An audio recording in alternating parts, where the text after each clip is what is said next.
This is Barbara Ellistad and John Taylor with Mesquite Citizen Journal. And this week we are interviewing all 11 candidates for the upcoming Mesquite City Council election that gets underway officially today, I guess, February 4th.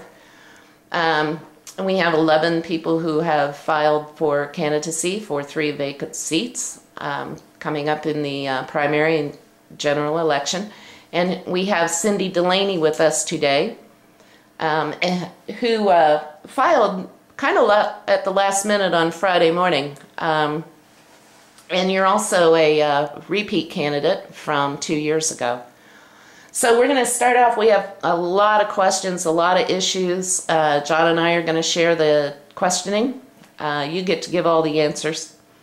So what we're going to do is start out with a little bit of introduction of who you are and why you're running for City Council in Mesquite. Well, you know, I really waited to file because to me it's something you shouldn't take lightly. It's something you should really be sure you want to do. And as I looked at the list of people that were there when I filed, there wasn't a strong business advocate.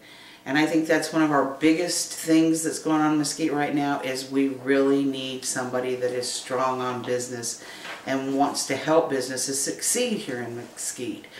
A little bit of my history is that I used to own Mesquite Local News. We sold that to the Review Journal in 2009. I also own Delaney Studio. Currently I own Mesquite Communications, which publishes a tour guide promoting Mesquite, and we're launching some new products. But most of the work I've done here has been all about Mesquite, and I truly love Mesquite. That's why I'm running. How long have you lived in Mesquite? 8 years. You're almost a native. Almost. I was told, though, when I first moved here that after 6 months people were moving in so fast at that time that they said if you lasted 6 months, you were then a native. Okay. So I think I've been a native for a while. Yeah, okay. Okay. Okay, obviously, the City Council does not have control over Overton Power District. However, what are your thoughts about the mayor's quest to find a new power supplier, and how would you do that? I think it's a good idea because although we don't have power or control over our Overton Power District, as one of its biggest consumers, we should be able to pull a few strings and say, you know what, either you start playing the game our way a little bit more, or we're going to find an alternative. And I think that's always a good way to look at most things, is you're the customer. And if you're the customer, you want to be able to play that card that says, I can move on down the road where I can get better service and better prices. Okay. Do you have an idea of how you would go about doing that, moving on down the road? Well, I think that some of that's already been examined. We've looked at solar power. We've looked at tapping into Dixie. We've looked at a lot of those things, and I think those are the directions we should take. There's even still been some discussion about, still been some discussion about the coal-fired power plant and it returning somewhere in some form to create power. Power is something that we're all going to always need, and I think that we have to look at all of our alternatives.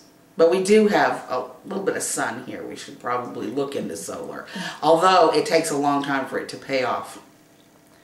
Okay. What are your thoughts about making the Gold Butte area a national conservation area with or without wilderness? I think that is something we need to look at more. I'm not sure about the wilderness designation.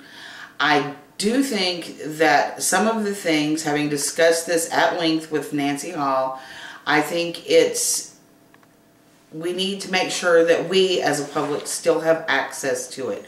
They talk about having over 500 miles of trails available for four-wheeler type vehicles and having access. I think one of the things we have to be careful about is keeping it away from the people and making sure that it is protected. And the fact that they would like to put a visitor center here in Mesquite to give people that information about what trails they can use, where it's safe. It's not just about protecting that area. It's about keeping people safe. It's about bringing tourism into our area. It's also about protecting that area. We've got some petroglyphs and things out there that can never be replaced if they're destroyed and they're not protected. Now, is turning it into an NCAS going to protect it? Of course, it's not going to post a ranger or a guard at every one of those things. But sometimes every little bit helps. I know it's been a real controversial subject, but you know what? I think it's something we definitely have to take some really hard look at. And if you haven't been out there, I think you need to go because it's a beautiful, beautiful area. Do you think by making it an NCA that it's more or less of an economic driver for the Mesquite area? I think that would be something that would be, you would have to wait to be seen. Look at places like Red Rock Park.